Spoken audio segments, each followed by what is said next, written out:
This is a roll of Tri-X that I managed to screw up last week when I was working with this camera. The back didn't shut completely and one of the sides was unlatched, and so as I was cranking away, I'm going like this, and I noticed it didn't stop cranking, and I kept going. By the time I realized something was amiss, I figured, oh, now what am I going to do? I don't know where I am in the roll. I can't. I just said, I've got more film. Let me take that roll of film out, and I'm going to do a video showing what's inside a roll of 120 format film. I'm doing this because if you've never developed your own 120 format film, you don't know what you're going to find when you start messing around with this inside the film bag or when you're in a dark room. So that's what this video is for. I'm going to do a second video where I talk about how to get this stuff loaded without too much fuss onto a Patterson reel. So I'm going to show you on this camera. It's a different one and it's got a knob, so it's going to be a little easier to demonstrate. And I'm going to first show you what it looks like when you're loading a roll of film. This is actually just the backing paper from some Ilford HP5. Of course, if you're into 120 film, you already know how to load your camera, but I'm going to load this guy. There's this black arrow at the bottom, and that's the one you normally line up with the dots, just like that. And this is the point where you normally close the back. Let's leave the back open so you can see what's going on as you're advancing the film. So let's just keep on going. And you see a series of arrows. Now what's going on there? And you see these arrows up here, those, and then arrows down here. And then you'll see a series of little circles, and then there's numbers. And you'll see over here we've got 1, then you got a 1 right there, and way down here is going to be a 1. And then here we have a 2, so I'll just do it this way.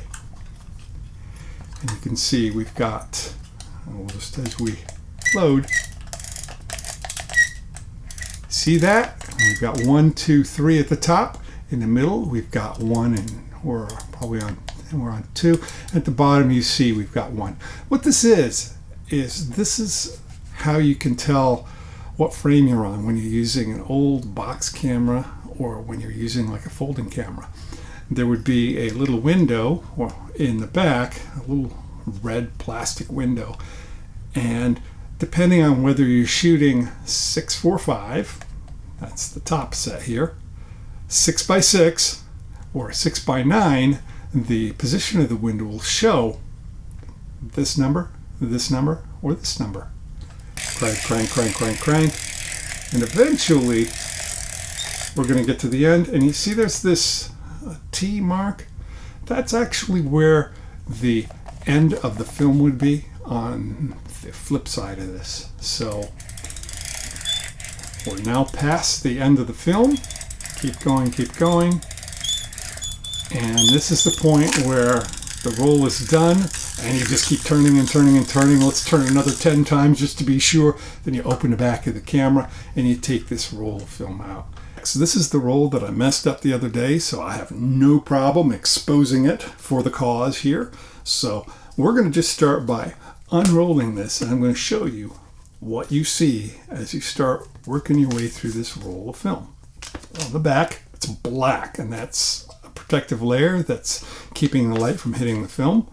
And so the way this thing protects your film when it's in your pocket is you've got layers and layers and layers of that black wrapped around the film.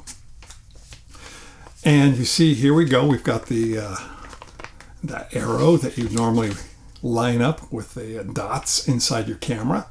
And that's as far as you usually see the film. And then you shut the back of your camera at this point. Well, if we keep going, we're going to see a series of arrows. And let's flip the film over, and you'll see that it's at that point where the actual film starts. And you notice it's held on by a piece of masking tape. That's it.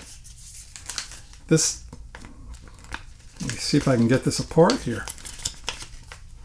See that? There's nothing else holding the film to the backing. It's that little strip of masking tape, and for the rest of the roll, it's just coiled up alongside the backing paper. So, and we'll see how it goes at the end. Let's flip it back over, and you'll see that this is where the numbers start. So we're just going to keep on going until we get to the end of the roll, and you're going to see what happens. So if you've never developed 120 film, this is going to be going on in your darkroom or inside the changing bag. You get to the very end, and all of a sudden the film just coils up like that. There's nothing holding it there. It's just the end of it, it just is loose.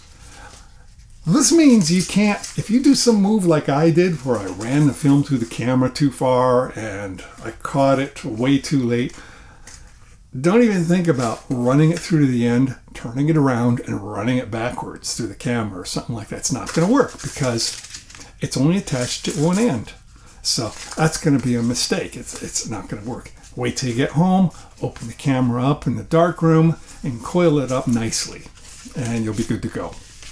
Well, I'm going to stretch this out and try to keep these pieces together, and I'll show you. This is, if I can get this in the frame, that's it. This is one roll of 120 format film.